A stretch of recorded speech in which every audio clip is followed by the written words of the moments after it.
bienvenue. Merci de nous rejoindre pour la deuxième partie de notre épisode intitulé « État des lieux des friches en France, entre idées reçues et réalités concrètes du terrain », qui nous plonge au cœur des possibilités et des enjeux inhérents à ces terrains artificialisés mais laissés à l'abandon. Restez à l'écoute, nous approfondissons tout de suite ce sujet passionnant avec GSE des friches. Pour cette deuxième partie, focalisons-nous sur les sites et les sols pollués, leur réhabilitation, les techniques de construction spécifiques, les défis qu'ils impliquent et les solutions que nous pouvons apporter, toujours à travers la vision des entreprises de la construction. Pour nous accompagner aujourd'hui, j'ai le plaisir d'accueillir Marion, urbaniste et écologue. Bonjour. Laurent, expert en transition écologique du cabinet EOD. Bonjour. Et Thomas, responsable sites et sols pollués chez GSE. Bonjour. Pour commencer, Thomas, une première question. Pourquoi peut-on construire sur des friches, qu'elles soient industrielles, économiques ou commerciales ? Alors, tout d'abord, on va repréciser un peu le volume d'artificialisation en cours.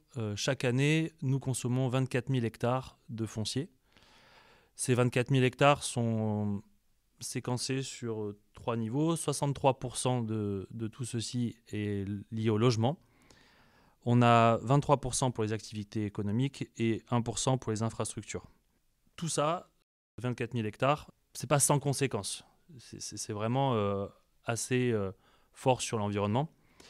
Et cette artificialisation, selon l'INSEE, ça consomme des espaces naturels, agricoles et forestiers. Une vraie définition de la typologie de sols qui sont consommés.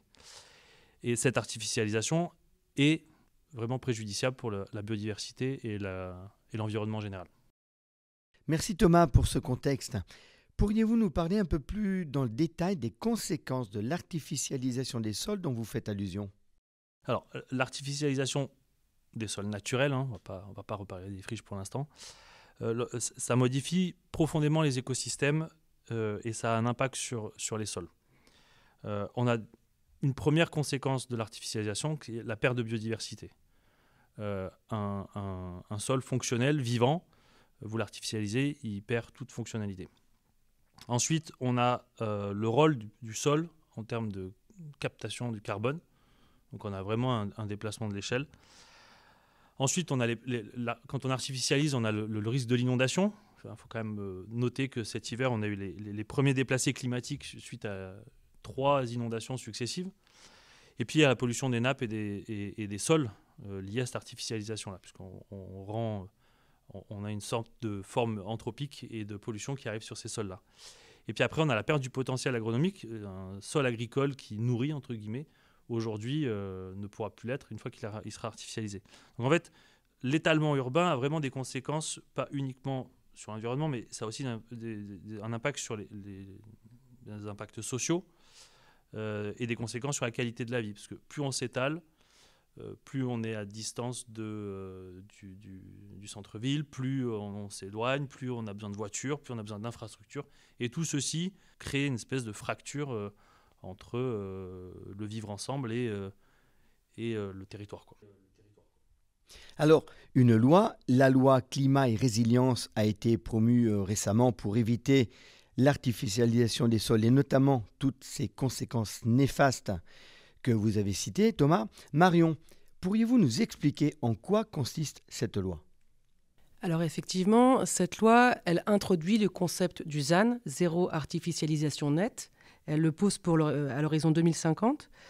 En 2019, France Stratégie avait sorti une étude qui montrait que si on continuait sur le rythme actuel, donc les 240 000 hectares qu'on a consommés sur la dernière décennie, d'ici 2030, on aura consommé 280 000 hectares, c'est-à-dire plus que la superficie du Luxembourg. Donc vraiment, il y a un changement de trajectoire qui est à mettre en œuvre.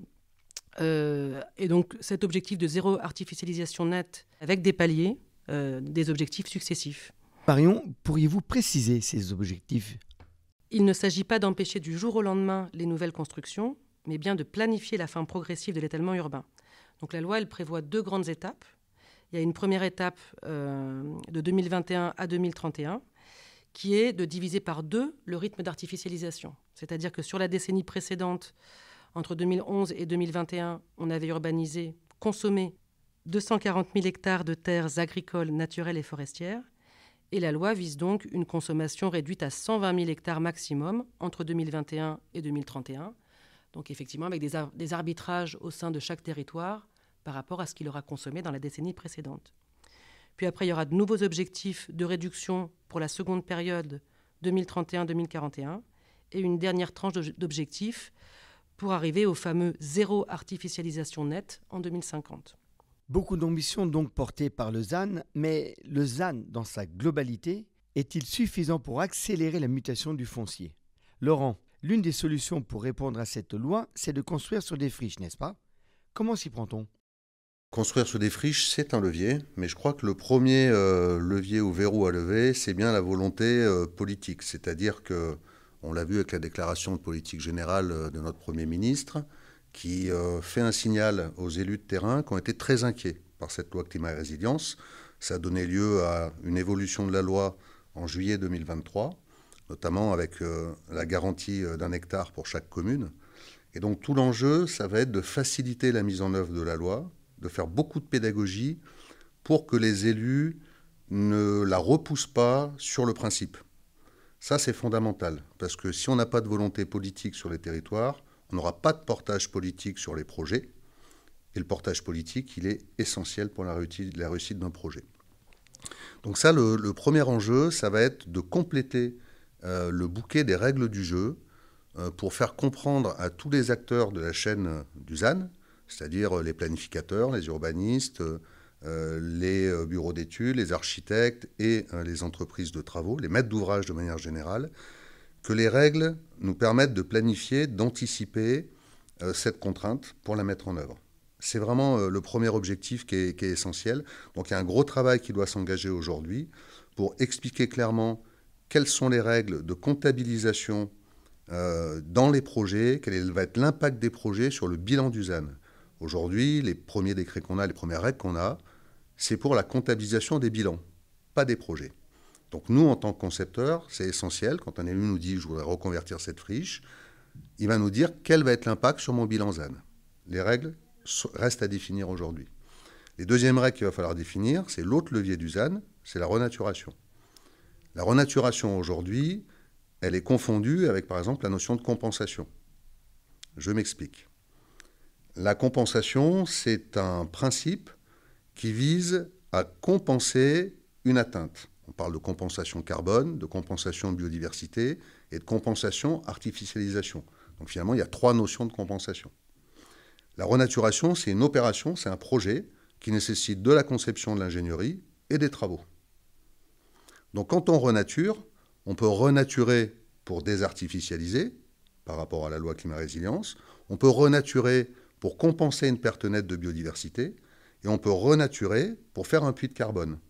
Ben nous, on est convaincus chez EOD que quand on renature un espace artificialisé pour compenser, il faut mettre en œuvre cette triple compensation. Le foncier est tellement rare, il faut que quand on renature, on puisse cibler ces 3 objectifs-là. Et donc, ça nécessite plusieurs choses. La première, c'est d'anticiper, c'est-à-dire la planification à l'échelle d'un territoire. Où sont mes gisements de foncier artificialisés que je peux reconvertir? Quels sont mes besoins? Où sont mes trames bleues, mes trames vertes? Sur quel foncier je vais créer des corridors écologiques? Donc cette pensée globale à l'échelle du territoire, elle est déterminante pour faire quoi? Pour définir la stratégie foncière. C'est-à-dire, moi, collectivité, qu'est-ce que je vais acheter comme foncier? Pour faire quoi? Il faut que j'ai pensé ce projet de territoire. Donc cette première étape de planification, elle est fondamentale, mais elle nécessite quand même quelques données. Il nous faut des données écologiques pour savoir si c'est riche en biodiversité, si on peut, sans trop d'argent public, qui est de plus en plus rare, évidemment, renaturer à coût maîtrisé ou pas. Donc il nous faut quelques données sur la qualité des sols pour savoir si ce sol a des qualités agronomiques. Si c'est le cas, ben, il vaut mieux le mettre en agricole. L'agriculture a besoin de sols fertiles. Et ça ne sert à rien d'aller artificialiser des sols très riches sur lesquels on pourrait cultiver, ou à contrario, renaturer des sols qui sont extrêmement pollués et morts biologiquement, qui vont coûter énormément pour recréer des sols vivants. Donc cette donnée-là, elle est essentielle pour penser au niveau de la planification. Et puis une fois qu'on a bien planifié, d'ailleurs ça permettra aussi de mobiliser les budgets pour les collectivités, puisqu'il y a un droit de préemption. qui est né en novembre dernier pour les collectivités pour renaturer, reconvertir les friches. Si je ne sais pas combien me coûte l'achat du terrain et surtout le projet de renaturation, je ne peux pas financer mon projet. Donc la planification, c'est essentiel pour spécialiser ce qu'on va faire et pour pouvoir définir l'argent nécessaire, les budgets et donc le financement. D'ailleurs, on appelle à maintenir le fonds vert absolument, qui est essentiel pour mettre en œuvre cette loi climat et résilience. Une fois qu'on a cette stratégie, on peut effectivement tirer sur les deux leviers, reconvertir les friches, renaturer des espaces artificialisés. Et là, on arrive progressivement à répondre à ces deux objectifs-là, que sont la première décade avec réduire la consommation de -50, puis ensuite progressivement arriver jusqu'au ZAN. C'est compliqué, c'est pas complexe, il faut bien le décortiquer, et il faut anticiper et intervenir en pluridisciplinaire, c'est fondamental.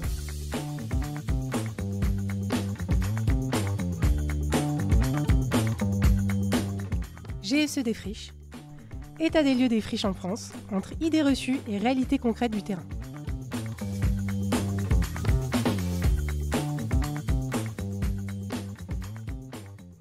On voit bien que l'écologie est un enjeu essentiel dans cette discussion. Du coup, Marion, j'ai envie de vous poser deux questions. La première, qu'est-ce qu'un ENAF? Et la deuxième, dans quel cas de figure fait-on appel à un ou une écologue? C'est donc un bilan entre des espaces artificialisés et des espaces qui sont considérés comme non artificialisés.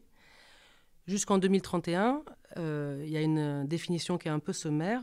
Il y a d'un côté les ENAF, espaces naturels, agricoles et forestiers, et de l'autre côté, tout ce qui n'est pas ENAF est artificiel. À partir de 2031, il y aura des définitions un peu plus précises. Je ne vais pas forcément rentrer dans les détails, mais ce qui est important de comprendre, c'est que même après 2031, les friches industrielles, elles sont donc déjà comptabilisées comme artificialisées, et donc ça ne pèsera pas dans le bilan qui sera exigé pour chaque territoire au titre du ZAN. Donc, effectivement, dans quel cas de figure on fait appel à un écologue par rapport à toutes ces friches? L'enjeu, ce n'est pas forcément de tout réindustrialiser ou de tout réurbaniser tout le temps. Ça sera effectivement au cas par cas en fonction des projets possibles pour les collectivités, mais aussi en fonction du potentiel de ces lieux-là. Il y a des outils qui sont en train d'être développés, Mutafriche, il y en a un certain nombre d'autres, pour essayer d'accompagner les porteurs de projets pour voir quel est le potentiel de la friche sur laquelle ils travaillent. Certaines friches vont avoir un enjeu fort en matière de renaturation, refaire passer une continuité écologique pour relier des espaces sensibles, valoriser effectivement, il y a eu un enfrichement, le développement d'une biodiversité qui peut avoir de la valeur et donc un espace à préserver. D'autres fonciers ou d'autres parties du même foncier, en revanche, vont vraiment avoir des enjeux de réurbanisation, recyclage urbain. Et donc, c'est important de faire travailler un écologue là-dessus pour mesurer, évaluer les enjeux de renaturation et de faire travailler aussi des urbanistes, des porteurs de projets pour voir quels sont les potentiels en matière de recyclage urbain. Et chez GSE, Thomas, qu'en est-il? Alors, chez GSE, on va changer d'échelle. On va travailler, nous, plus sur le projet, qui est souvent un projet de construction sur une parcelle ou quelques parcelles, mais on est vraiment sur des superficies beaucoup plus réduites qu'une communauté de communes ou une commune qui souhaite construire. Et moi, je travaille en binôme avec un écologue, Anthony Guérard. On a deux approches similaires qui ont un point commun, qui est le sol. Donc, lui il travaille sur, on va dire, le sol vivant, et moi, je vais travailler sur le sol technique. Donc, en fait, grâce à ces deux approches, on essaye de sécuriser le foncier, pas dans la perspective de développement foncier, mais on essaye de sécuriser les opérations sur lesquelles GSE va s'implanter, afin de définir l'ensemble de la stratégie à la parcelle de présence de biodiversité ou présence d'espèces invasives, est-ce qu'il y a de la pollution? Et donc, en fait, on essaye de tout mettre en logique pour éviter des écueils. Donc, on essaye de réduire les impacts du projet sur la biodiversité, tout en essayant d'adapter le projet aux conséquences de la présence de pollution, de remblai. On essaye de réemployer sur site, on essaye de réhabiliter le site en essayant de sortir le moins de pollution possible. Donc en fait, on a une double vision, et ça s'inscrit dans une logique de GSE qui est propre à GSE, qui est un des piliers de GSE, qui est de concevoir des bâtiments dans le respect de la nature. Donc en fait, on essaye de vraiment associer les deux sols, un sol vivant et un sol technique, Sol technique, c'est le sol qui va, entre guillemets, vous coûter de l'argent parce qu'il est potentiellement pollué, parce qu'il y a de la fondation, parce qu'il y a un déblai, il y a un remblai. Ça, celui-là, c'est le sol technique. Et puis, il y a le sol vivant qui, celui-là, si vous ne le touchez pas, il va embellir votre projet. C'est celui-là qu'il ne faut pas aller chercher. Donc, en fait, on associe les deux pour se dire, on va aller chercher le sol technique pour laisser le vivant. Et on se rend compte que sur beaucoup de sites, il y a du vivant. Et donc, on essaye d'éviter au maximum, avec Anthony, on essaye d'éviter au maximum d'aller jouer sur ces mètres carrés-là, sur ces surfaces-là. Et c'est un des axes importants de développement de GSE à la parcelle. On n'est pas sur des développements de stratégie urbaine. Néanmoins, on recherche toujours, alors c'est beaucoup plus Anthony que moi, parce que du coup, sur la vision biodiversité et insertion paysagère et insertion de ce qu'on est capable de proposer à la taille d'un projet, de s'insérer dans une dynamique générale et de faire, comme tu disais Marion, des continuités écologiques. Il y a une forêt, on a un projet, on va essayer de faire quelque chose pour que le boisement soit continu et ainsi de suite. Donc ça, c'est une vraie réflexion au projet chez GSE. Oui, je pense que ce qui est vraiment important pour GSE, entre autres, c'est de comprendre que la prise en compte de ces enjeux-là, c'est une sécurisation du projet. Par exemple, sur un terrain qui est donné comme constructible dans un PLU, cette constructibilité, elle ne vous dit pas s'il y a une zone humide sur le terrain ou s'il y a un enjeu d'espèces protégées, etc.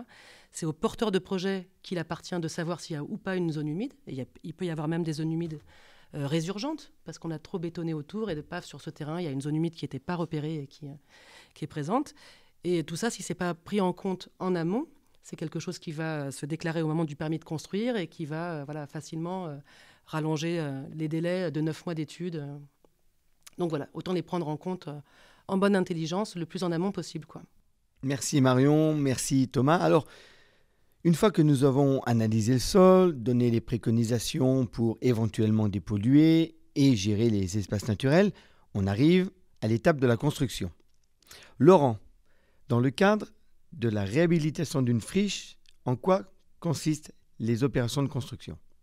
Alors, les opérations de construction, notre métier, nous, c'est l'ingénierie conseil. C'est-à-dire qu'on vient à l'appui de clients comme GSE pour faire l'ingénierie et trouver les solutions pour atteindre les objectifs qui nous ont fixés. Donc, effectivement, Thomas en a parlé. Les deux objectifs, c'est valoriser tout le vivant qu'il peut y avoir, gérer les contraintes qui deviennent des contraintes administratives, puisqu'on a une réglementation forte en matière de biodiversité, avec les espèces protégées, avec le permitting, ce qu'on appelle donc les autorisations de manière générale pour un projet, qui soit d'ailleurs un projet d'activité, de logement ou industriel.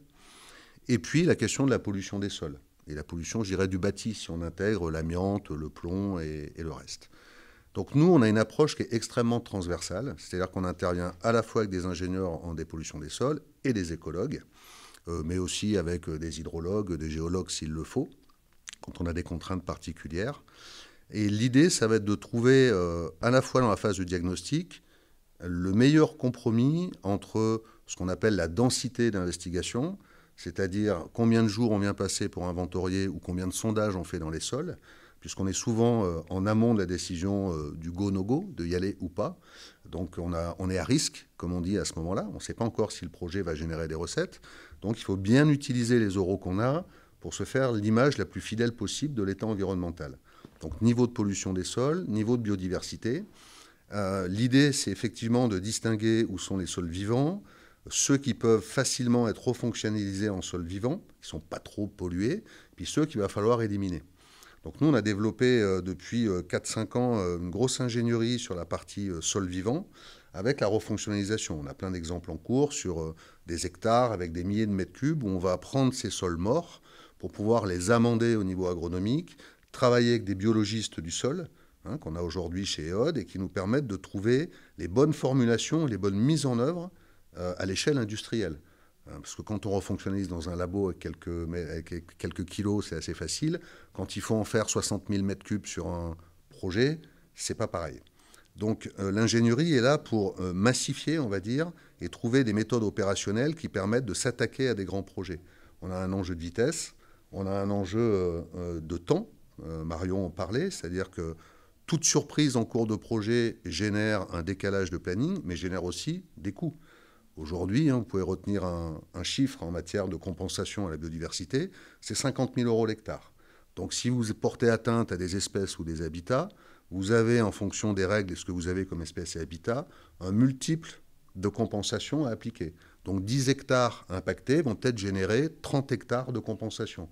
Donc si vous ne les détectez pas en amont, vous pouvez d'un seul coup en cours de projet avoir à financer 15 millions, 20 millions de compensations en matière de biodiversité, ce qui n'est pas absorbable à l'échelle d'un projet qui ne les avait pas prévus. Voilà. Donc anticiper en manière de finesse de diagnostic en amont, intelligence dans la conception du projet d'aménagement et du bâtiment, avec, comme disait Thomas, une vraie attention au périmètre du site, de l'environnement. Si on est à côté d'un espace naturel très riche, est-ce qu'on arrête d'un seul coup la forêt au bord du site industriel ? Il y a peut-être un gradient écologique à prévoir. Donc là, on travaille avec les paysagistes pour justement bien harmoniser l'insertion du site dans l'environnement et valoriser tout ce qu'on peut à l'intérieur du projet. Meilleure performance au coût le plus maîtrisé possible. J'insiste sur le cadrage réglementaire, c'est-à-dire la qualité du diagnostic en amont va nous permettre de bien identifier toutes les procédures réglementaires à mener, y compris, si nécessaire, des dérogations d'espèces protégées, qui prennent beaucoup de temps, qui demandent une grande qualité d'expertise écologique et qui sont déterminantes parce que s'il y a une faiblesse dans ce type de dossier, de toute façon, il faut partir du principe que tous les dossiers sont attaqués aujourd'hui en matière d'autorisation, que ce soit un permis d'aménager ou de construire. Et donc, il faut être extrêmement robuste dans la qualité de ce qui est proposé dans la conception du projet. Merci Laurent. Vous l'avez dit, la reconversion des sites pollués est un enjeu crucial. Thomas, on ne va pas se mentir, la gestion des sols pollués, c'est une des bêtes noires du monde de la construction. Alors, chez GSE, quelles sont les différentes solutions que vous avez mises en place ? Alors, aujourd'hui, en interne, ce que nous, on propose, c'est vraiment déjà, de mettre le focus sur la qualité des diagnostics au préalable, que ce soit le cadrage réglementaire dont parlait Laurent sur l'aspect écologique, que ce soit ce que la commune réclame ou ce que le passif industriel nous impose. Néanmoins, on a quand même une culture chez GSE de l'agilité, c'est-à-dire qu'on n'est pas non plus trop bené. On arrive quand même à comprendre que la technologie avançant sur les solutions constructives, on est capable de proposer des dispositifs constructifs qui nous permettent de pas forcément gérer des pollutions au droit des bâtiments, mais d'être suffisamment intelligent pour avoir fait les bons diagnostics pour vérifier la compatibilité du site. En fait, on parle de friche et de dépollution, mais ce qu'il faut bien voir, c'est que le champ lexical est un peu imaginaire, mais on réhabilite un site pour un usage. Et ça, c'est très important parce que vous ne réhabilitez pas un site pour un usage de crèche de la même manière que vous réhabilitez un site pour un usage industriel avec des solvants chlorés. Donc en fait, cette réhabilitation-là, nous, on la travaille au maximum pour se dire quel est le meilleur jeu, et Laurent a commencé comme ça aujourd'hui, le meilleur jeu de lecture entre une rentabilité du bâtiment et les investissements à mettre en face pour pouvoir construire le bâtiment. Parce qu'au final, l'ADN de GSE, c'est de construire. Donc l'objectif, c'est de ne pas se tirer des balles dans le pied en imposant les bureaux au rez-de-chaussée alors qu'on sait que potentiellement il y a un risque. Donc en fait, c'est cette agilité d'ingénierie. On est ingénieur. On prend l'expertise d'Eod, on prend l'expertise de Marion, on cumule tout ça et on en fait un bâtiment. C'est ça GSE aujourd'hui. Eh bien, merci à tous les trois. Merci Marion, merci Laurent, merci Thomas. Pour conclure cette deuxième partie de notre épisode dédié aux friches, nous pourrions dire que ces dernières offrent de multiples perspectives. Dans ce contexte, le ZAN offre une réelle opportunité pour avancer dans le droit chemin. Mais ce n'est qu'une des multiples solutions pour repenser la ville, densification, adaptabilité constructive, changement climatique. Tout ceci doit être posé sur la table pour offrir des solutions pérennes. Chers auditeurs, si vous avez aimé cette émission, n'oubliez pas de nous suivre sur les réseaux sociaux. Je vous donne rendez-vous pour la troisième et dernière partie de l'épisode État des lieux des friches en France entre idées reçues et réalités concrètes du terrain qui mettra en lumière les perspectives à horizon 2030 et le futur de l'immobilier d'entreprise.